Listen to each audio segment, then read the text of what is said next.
Alright, I see a lot of assumptions being made about speed switches, which is what inspired me to make this. Now, for those of you that have no idea what speed switches are, they are the cherry silver switch, or speed switch as coined by Corsair.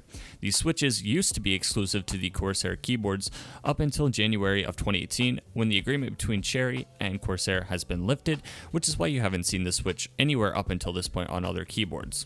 So, what makes a switch fast, or a speed switch? In short, it's the travel distance. It's 1.3 millimeters to actuation, i.e. when it registers a key press.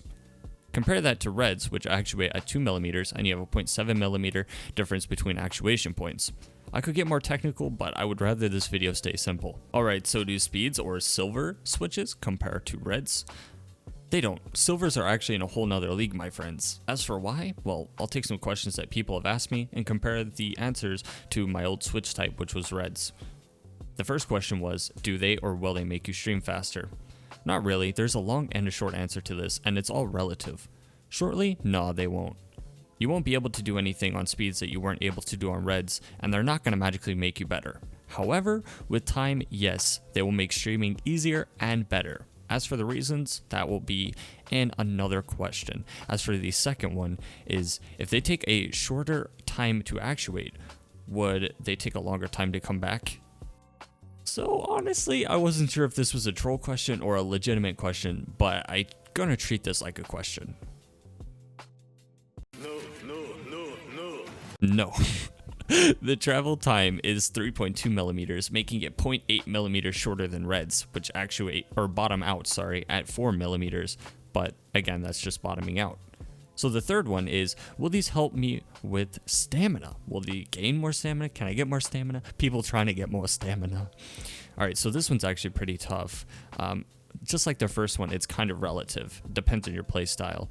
If you stream without bottoming out, they will already make your stamina just a little bit better, as you will register more key presses than someone who is bottoming out, but technically that's not better stamina, you're just getting more keystrokes in. But if you bottom out, not really, because they have the same actuation force to completely bottom out at 45 grams to actuate the switch. So, number 4, which is the last question, was single tapping. Is it faster? Is it slower? How is it?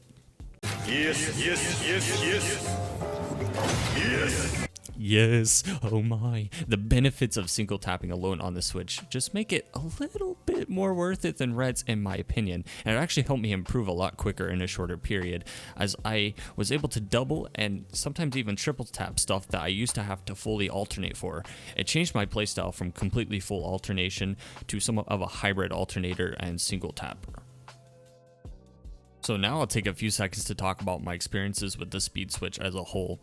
So I got my keyboard around December 23rd for Christmas, and I've used it every time I've played OS since. The first day I got my keyboard, to be honest, I was really disappointed. I had this magic belief that this one item would magically improve my speed, my stamina, and everything. It was the thing I needed to be a 3-digit. But I was not only disappointed, but surprised at the same time, as it was kind of what I needed for single tapping. I had to switch to alternating because I couldn't single tap very fast, and it basically improved my single tapping on these switches so much that patterns I had to alternate for in the past, I could just double and triple tap instead of full alternating. I also tried several stream practice maps, stream maps, and maps I generally had trouble tapping to, and in all of them I beat my old records by on average of 2 to 3 AC. This is in thanks me being able to hover on the actuation point rather than bottoming out the keys.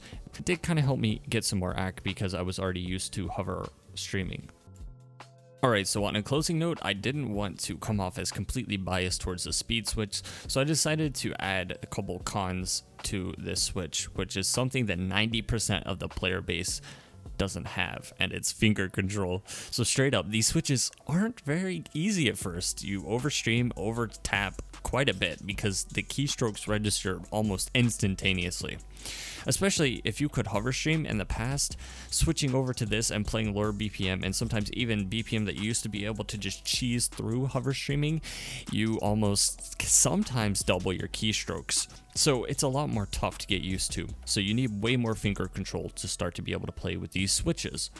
And it was also their rarity.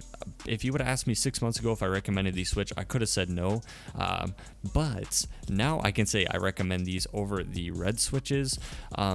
Because now they're on more than 5 keyboards. So the TLDR, are speed switches worth the price tag? And are they better than reds? Yes, yes, yes. If you're not on a budget at least. The advantages are pale in comparison to people that are used to red switches. So if you're buying this expecting to make yourself better, you might as well be better off buying yourself a Magic 8 Ball.